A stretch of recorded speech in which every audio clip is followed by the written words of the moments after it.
So I was thinking, I was reading, my friend Sean, my wonderful friend Sean, sent me a link about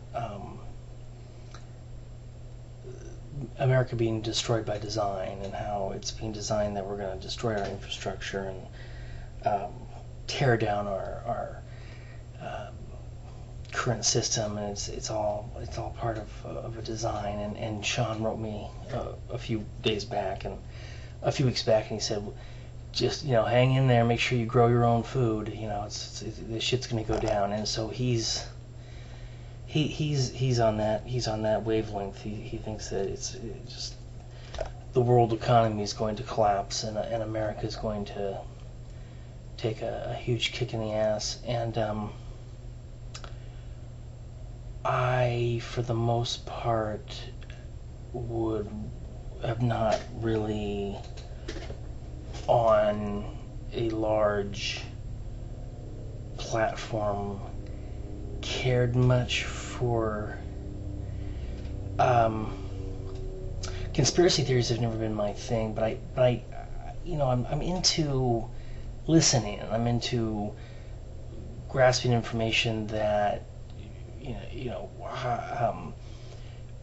high-ranking officials or people of some ilk, some intelligent ilk, have gathered and formed and are now regurgitating and talking about in terms of America being destroyed by design. And this is how it's happening, and we're destined for a revolution, because they're cutting off welfare, and unemployment is just getting out of control, and they keep extending it, and more people are on welfare every day. The amount of people that go on welfare keeps going up. And my beautiful girl, the beautiful love of my life, my lady, my girl, my wife, my best friend in the whole world, has been on unemployment for a long time now, and it really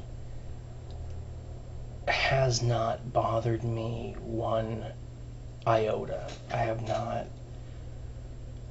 not been distracted by it, because I have a very deep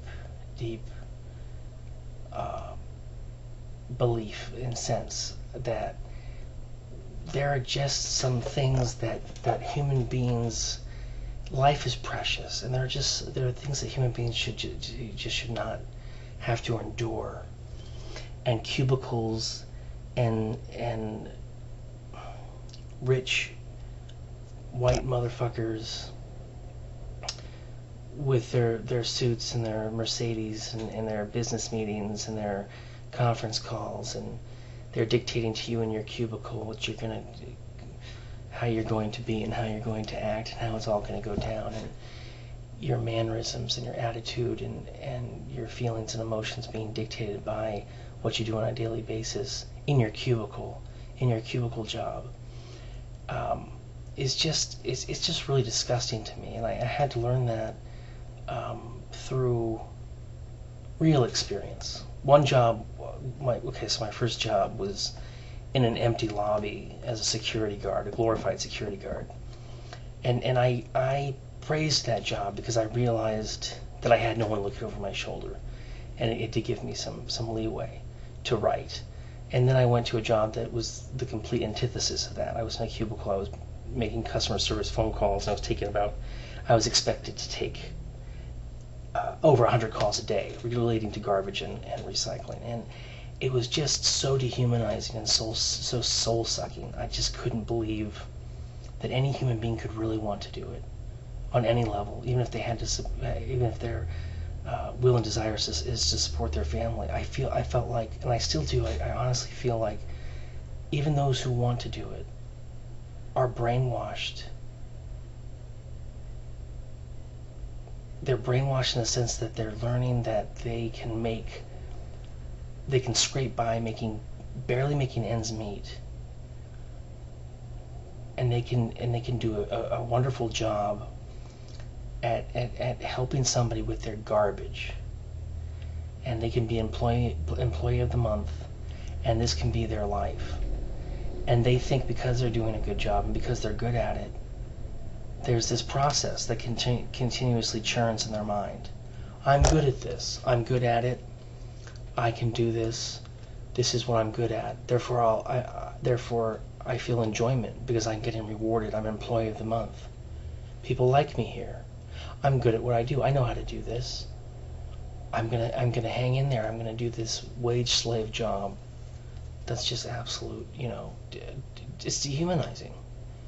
And I thought I wanted to come to a different conclusion, that oh no, there are people that can do that job, and we need that job done, and they want to do that job. And I just don't think even the people that believe they want to do that job really want to do that job. I think it's dehumanizing. A good analogy is I would not, if I could pay somebody $17 an hour to wipe my butt, if I could pay somebody $15 an hour to wipe my ass, and I had them chained to a chair bolted into the ground for 8 hours a day, would that be right? Would that be ethical? No, of course not. That wouldn't be right or ethical, and that's really analogous to the cubicle waste garbage management bullshit that I had to deal with for about a year, and it really enlightened me. It's not that I wasn't aware of. I had worked retail, so I think me using the word enlightened isn't quite right. I worked retail, and I realized that there's the shittiest shit out there that people dedicate their lives to, and there's something that's just not quite right about it. And it all has to do with our system, our system of capitalism, and our system of greed, and our system of all kinds of these systems.